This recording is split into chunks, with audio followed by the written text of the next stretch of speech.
All right, perfect. So, welcome everyone again. Today we are going to talk about anterior knee pain, which is one of my favorite things to discuss because as a knee surgeon, it forms a substantial proportion of my practice. And I think it's very relevant where if we are sports physicians or we're handling teams in groups in particular, it's a very high frequency with which we're seeing this problem these days. So around 10 to 15%, if you have a team of around 20 players, you may have 3 of them coming to you with peripatellar or retropatellar pain, and which is why this is important to discuss. So there's 2 of us today that are going to talk about this topic. Myself, I'm Dr. Miten, and I'm a practicing knee surgeon, and my colleague, Dr. Abhishek Kini, who's a foot and ankle surgeon. He's about to join us shortly. Meanwhile, I'm just going to start by discussing what we mean by anterior knee pain and what are the perspectives of a knee surgeon. And then hopefully Abhishek will join us in around 15 to 20 minutes. And then we can take the foot perspective as well. So I'm going to share my screen now.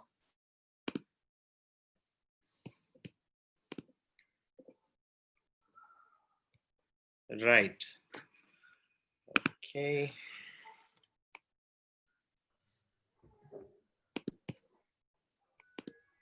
Just give me a second, please.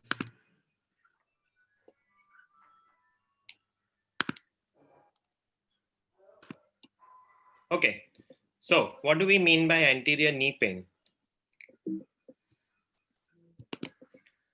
So this entire patellofemoral malcomposite, we're talking about 3 things in particular, okay?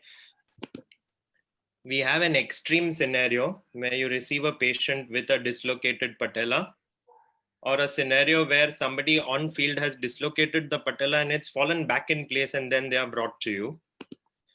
And then there is this other spectrum of problems where the patella hasn't come out entirely, but the primary complaint is something is wrong. There's discomfort, there's low confidence, and there's a giving way feeling. And most of these can be divided in 2 parts. There's pain, or there's instability, or there's a bit of both. And we're going to discuss patients who predominantly present to us with anterior knee pain only. And we're going to make sure that we don't confuse them with patients who have instability, because the diagnosis as such is different, and hence the management is different as well. Now, like I said, it's about 15 to 20% the prevalence. And why we need to treat is because this is one issue that has a lot of compliance problems, and patients don't really understand what's happening to them. Hence, they don't seek continuous treatment, and hence there is no happiness. Now, either the dislocation, relocation patients, or the instability patients, or the pain patients, all of them have similar risk factors. Right from birth, where breech deliveries, they say, are connected to not good trochlea formation or not good patella formation. And that's why the patellofemoral composite actually creates issues. And this is seen more often in females. This is seen more often in people with hypermobility. That's a Baton score more than 5. And of course, we see this more in adolescents compared to adults. So how we're going to discuss this over the next half an hour is history, evaluation, diagnosis, and then management. And when we talk of history, there are certain things that are very important. Of course, we can create long forms and ask hundreds of millions of things, but what is of value is around 5 to 6 things. One of them is whether the patients come to you within the first 2 to 3 weeks of complaints, or it's chronic. That means the patient's having this issue since 1 year and 2 years and 3 years. And this frankly decides the prognosis. So everybody who's caught early, we hopefully catch them at the right time, start the management, and they're the ones who'll do well. And anybody chronic, we are expecting, say, between 40 and 90% failure, depending on what evidence you allude to. We also know that all those cases that are going into chronic anterior knee pain, have a propensity towards patellofemoral arthritis, and which is why it's important to catch these early. Now, the next important thing to know on history is where the pain is actually located. Most of it, like we discussed, is retropatellar or peripatellar, but we need to go further and try and make sure that patients don't have any medial pain, because this may be arising out of medial compartment arthritis or meniscal issues or many other things. We need to know if it's at the top of the patella, the tip, the inferior tip of the patella, the tibial tuberosity or overlying the patellar tendon, or it's not frankly entirely peripatellar, but just anteromedial or just at the Gerdy's tubercle. And all of these entail different diagnosis and hence different treatment. Next, the timing is very important. So we need to differentiate two kinds of patients. Patients who say that they have symptoms when they're using stairs, when they're doing the squats. Say if it's the left leg, then they complain of using the clutch of the car. All of these, if you have problems during loaded knee flexion, then this is bordering more towards patients who have patellar instability. It's creating problems when they're doing that particular movement, and they can't really describe that fear or instability, and maybe they're talking of pain. Whereas most standard anterior knee pain patients complain of such kind of peripatellar pain after the movement is done.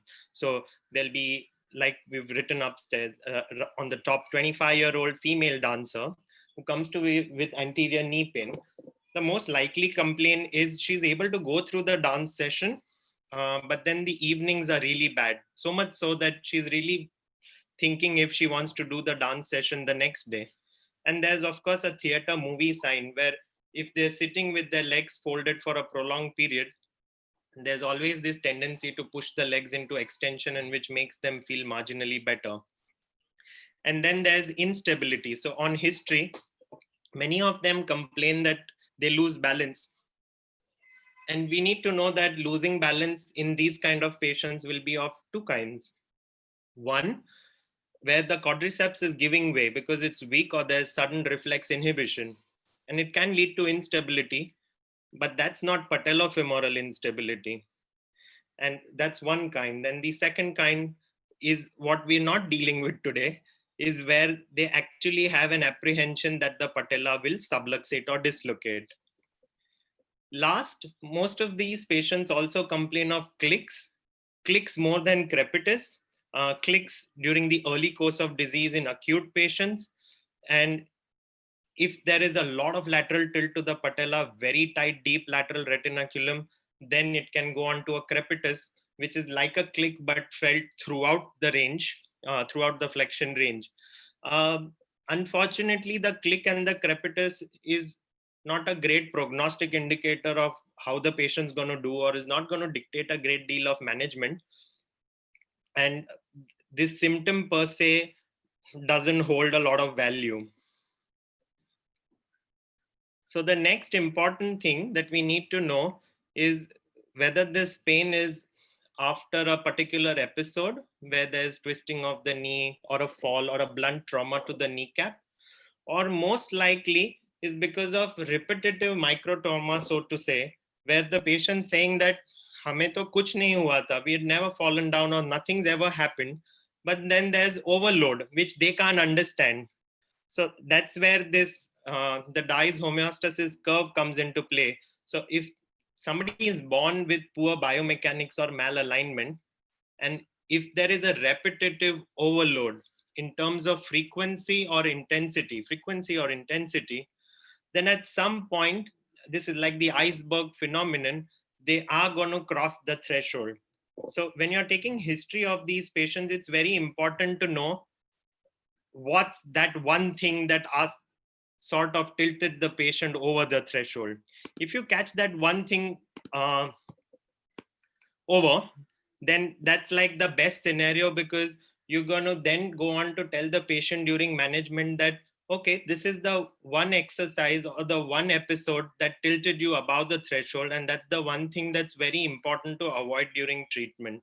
So this can be caught only on history, and which is why you must remember this big star on the left.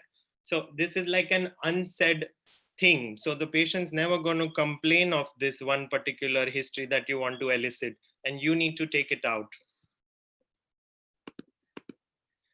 Next, once you've done with asking all the standard things, you just need to be careful about these 4-5 things. So there's a small proportion of patients, around 5% maybe, depending on whether you're seeing acute anterior knee pains or chronic anterior knee pains, where they'll be very sensitive, which is hyperalgesia, or you really haven't moved the patella, or of course when you're at the history stage, they tell you that they do small things which shouldn't ideally elicit pain, but they get pain. So again, that's allodynia. And there's kinesiophobia in these chronic anterior knee pain patients, where they say they just don't want to do certain things because they are afraid.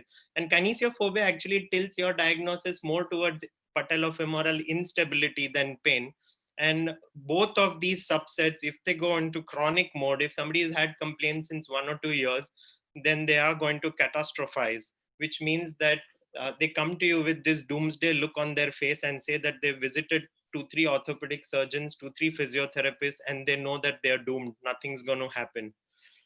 Many of these, then you start wondering whether this is a form of complex regional pain syndrome, and you need to treat them a little differently. And as orthopedic surgeons, of course, we have medicines on our side, and these are the ones where we're thinking of neuromodulators, certain kinds of anxiolytics that we can begin. And most of our patellofemoral patients, we do a functional scoring and would like to use the Kujala score. But anterior knee pain as such is more of a physiotherapy domain. And for orthopedic surgeons, most of the times we really aren't charting how these patients are doing. So it'll be nice for certain physiotherapists to know that, to find out if something other than a Kujala score can really work better, because most of that is for patellofemoral instability rather than anterior knee pain. Next, we come to examination, where again, just 4 or 5 things that you need to be very careful about. First thing that you do when you see a patient with anterior knee pain is try and rule out instability. So you try and replicate the patient's symptoms where the patient has pain, and you try and move the patella out. So if the patella is really moving out and the patient has apprehension, then this patient, you should go back and ask the patient whether the pain was during the movement or after. And then this patient becomes an instability, has an instability component and just not pain, and your treatment and approach will differ. Next, you need to check the joint lines, the medial side, the lateral side, and different places around the knee to just confirm that there are no other originators of the pain. The most common one actually, which the treatment of course goes side by side, is something with to deal with the infrapatellar fat pad. So there are many things that can go wrong with that region, and there are many names to give it. Same thing with anterior knee pain too. We can talk about it as patellofemoral pain syndrome and PFP and a lot of other things. But what we're trying to say is, if the patient gets pain on complete extension of the knee, and there's a way to check this and I'll come to that, then we can actually differentiate inferior fat pad involvement from other causators of the knee pain. So you can just hold the patella and try and extend completely. So if the Hoffa's fat pad impinges, this patient's going to have this sudden sharp shooting pain just below the patella, and it can tell you that there's something wrong with the IFP. Then of course you need to check the strengths of all muscles, and this is very standard where most of the anterior knee pain discussions revolve around the VMO having a later onset of activation, VMO having lesser strength compared to the lateral structures. And you can of course check all of this if you have a manual dynamometer. And then you need to check flexibility. So you're going to check flexibility of the quadriceps, the gastroc soleus, the hamstrings, but most of the times we forget to check if the anterior hip is flexible or not, the anterior hip muscle group. And that's why this picture where you must check how that's doing. And that's one thing we miss out on. Of course, if you dwell deeper, then you know that the patellofemoral malcomposite is seen in patients who have an increased femoral anteversion or an increased external tibial torsion. So if you're not able to find any glaring abnormalities in the previous things that you did, then it would be really worthwhile to check the hip internal rotation, the hip external rotation, and the foot progression angle.